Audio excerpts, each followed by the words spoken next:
ಸ್ನೇಹಿತರೆ, ಮಾವಿನಕಾಯಿಂದ ಮಾಡುವಂಥ ಅಪ್ಪೆ ಹುಳಿ, ಬೂತುಗೊಜ್ಜು, ಕೊಸ್ಕಾಯಿ ಗೊಜ್ಜು, ಮಾವಿನಕಾಯಿ ಚಟ್ನಿ, ಹಾಗೆಯೇ ಬಹಳಷ್ಟು ರೆಸಿಪಿಯನ್ನು ಮಾವಿನಕಾಯಿ ಸೀಸನ್ ಅಲ್ದಿರೋ ಟೈಮಲ್ಲೂ ಕೂಡ ಮಾಡ್ಕೋಬೋದು. ಒಂದು ವರ್ಷಗಳ ಕಾಲ ಮಾವಿನಕಾಯನ್ನು ಸ್ಟೋರ್ ಮಾಡಿಟ್ಕೊಂಡು ಮಾವಿನಕಾಯಿಂದ ಮಾಡುವಂಥ ಎಲ್ಲ ರೆಸಿಪಿಯನ್ನು ಮಾಡ್ಬೋದು.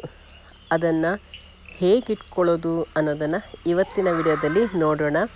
ಅದಕ್ಕಿಂತ ಮುಂಚೆ ಹೊಸಬರಾಗಿದ್ದರೆ ಸಬ್ಸ್ಕ್ರೈಬ್ ಮಾಡಿ, ಪಕ್ಕದಲ್ಲಿರುವಂಥ ಬೆಲ್ಲೈಕಾನನ್ನು ಪ್ರೆಸ್ ಮಾಡಿ, ಮುಂದೆ ಹಾಕುವಂಥ ಎಲ್ಲ ವಿಡಿಯೋಗಳ ನೋಟಿಫಿಕೇಷನ್ ನಿಮಗೆ ಸಿಗತ್ತೆ. ಅಮ್ಮ ಇವತ್ತು ಮಾವಿನಕಾಯಿಂದ ಕೊಸ್ಕಾಯಿ ಮಾಡೋದಕ್ಕೆ ಅಂತ ಹೇಳಿಬಿಟ್ಟು ಮಾವಿನಕಾಯನ್ನು ಕ್ಲೀನಾಗಿ ತೊಳ್ಕೊಂಡಿದ್ದಾರೆ ಮೊದಲು. ಆನಂತರ ಒಂದು ಪಾತ್ರೆಯಲ್ಲಿ ನೀರನ್ನು ಹಾಕ್ಕೊಂಡು ಗ್ಯಾಸ್ ಮೇಲೆ ಇಟ್ಕೊಂಡಿದ್ದಾರೆ. ಅದರಲ್ಲಿ 3ರಿಂದ 4 ಹಿಡಿಯಾಗುವಷ್ಟು ಉಪ್ಪನ್ನು ಹಾಕಿದ್ದಾರೆ. ಅಂದರೆ ಉದ್ದ ಲೋಟದಲ್ಲಿ 2 ಲೋಟ ಆಗುವಷ್ಟು ಉಪ್ಪನ್ನು ಹಾಕ್ಕೊಂಡಿದ್ದಾರೆ. ಆನಂತರ ಉಪ್ಪು ಚೆನ್ನಾಗಿ ಕರಗಿ ನೀರು ಕುದಿ ಬರುವವರೆಗೆ ಅದನ್ನು ಚೆನ್ನಾಗಿ ಕುದಿಸ್ಕೊಂಡಿದ್ದಾರೆ. ನೀರು ಚೆನ್ನಾಗಿ ಕುದಿ ಬಂದ ಮೇಲೆ ಕ್ಲೀನಾಗಿ ತೊಳ್ಕೊಂಡಂಥ ಮಾವಿನಕಾಯನ್ನು ಅದರ ಒಳಗಡೆ ಹಾಕ್ಕೊಂಡು ಇಲ್ಲಿ ಬೇಯಿಸ್ಕೊಳ್ತಾ ಇದ್ದಾರೆ. 2 ಸೈಡ್ ಇದನ್ನು ತಿರುವಿ ಹಾಕ್ಕೋಬೇಕು ಮಾವಿನಕಾಯನ್ನು. ಇದು ಕಲರ್ ಚೇಂಜ್ ಆಗುತ್ತೆ. ಗ್ರೀನ್ ಕಲರ್ ಇರುವಂಥ ಮಾವಿನಕಾಯಿ ನೋಡಿ, ಇವಾಗ ಕಲರ್ ಚೇಂಜ್ ಆಗಿದೆ. ಇದು 2 ಕಡೆ ಇದು ಕಲರ್ ಚೇಂಜ್ ಆದಮೇಲೆ ನಾವು ಇದನ್ನು ಎತ್ತಿಟ್ಕೋಬೇಕು. 2 ಕಡೆಯೂ ಇದನ್ನು ಬೇಯಿಸ್ಕೋಬೇಕು. ಜಾಸ್ತಿ ಏನು ಬೇಯಿಸ್ಕೊಳ್ಳೋದು ಬೇಕಾಗಲ್ಲ. ನೋಡಿ, ಇವಾಗ ಕಲರ್ ಚೇಂಜ್ ಆಗಿದೆ. ಈಗ ಇದನ್ನು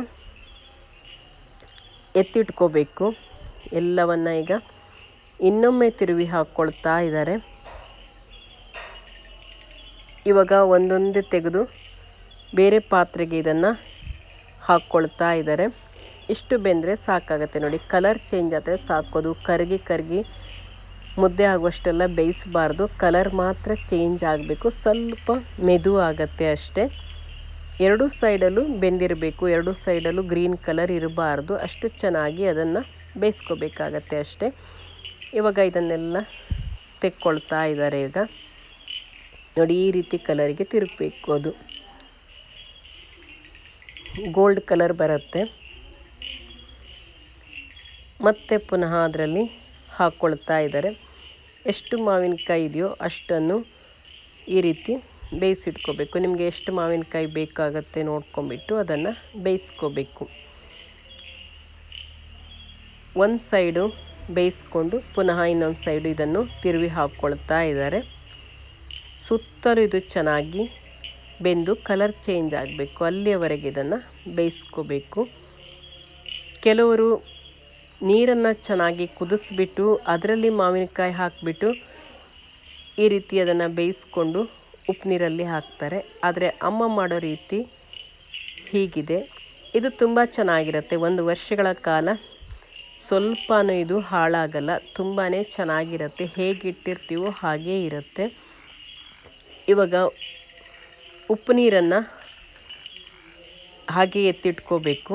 ಅದು ಆರುವವರೆಗೆ ಅದರೊಳಗೆ ಮಾವಿನಕಾಯಿಯನ್ನು ಹಾಕ್ಕೋಬಾರ್ದು. ಕೊಸ್ಕಾಯಿ ಮಾವಿನಕಾಯಿ ಎಲ್ಲ ನಾವು ಬೇಯಿಸಿಟ್ಕೊಂಡಿರ್ತೀವಲ್ಲ, ಅದನ್ನು ಒಂದು ಬಟ್ಟೆ ಮೇಲೆ ಹಾಡಿಟ್ಕೋಬೇಕು. ಹಾಗೆ ಉಪ್ಪು ನೀರನ್ನು ಕೂಡ ತಣ್ಣಗಾಗೋದಕ್ಕೆ ಬಿಡಬೇಕು. ಬೆಳಿಗ್ಗೆ ನಾವು ಉಪ್ಪು ನೀರನ್ನು ಮಾಡಿಕೊಂಡ್ರೆ ಸಂಜೆ ಆ ಉಪ್ಪು ನೀರಲ್ಲಿ ಈ ಬೇಯಿಸ್ಕೊಂಡಂಥ ಮಾವಿನಕಾಯನ್ನು ಹಾಕಿಬಿಟ್ಟು ಗಟ್ಟಿಯಾಗಿ ಮುಚ್ಚಳ ಹಾಕಿ ಸ್ಟೋರ್ ಮಾಡಿಡಬೇಕು. ಗಾಜಿನ ಬಾಟ್ಲು ಅಥವಾ ಬರಣಿಗೆಯಲ್ಲಿ.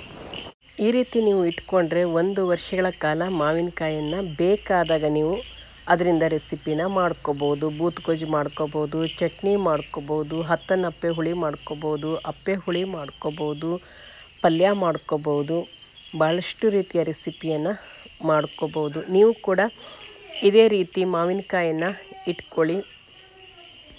ಇವತ್ತಿನ ಈ ವಿಡಿಯೋ ನಿಮಗೆ ಇಷ್ಟ ಆಗಿದ್ದರೆ, ಹೊಸಬರಾಗಿದ್ದರೆ ಸಬ್ಸ್ಕ್ರೈಬ್ ಮಾಡಿ. ಹಾಗೆ ಬೇರೆಯವ್ರ ಜೊತೆ ಕೂಡ ಶೇರ್ ಮಾಡ್ಕೊಳ್ಳಿ. ನಿಮ್ಮ ಅನಿಸಿಕೆ ಅಭಿಪ್ರಾಯವನ್ನು ಕಮೆಂಟಲ್ಲಿ ತಿಳಿಸಿ. ಹಾಗೆ ಒಂದು ಲೈಕ್ ಮಾಡಿ. ಇವತ್ತಿನ ಈ ವಿಡಿಯೋ ನೋಡಿದ್ದಕ್ಕೆ ಧನ್ಯವಾದಗಳು.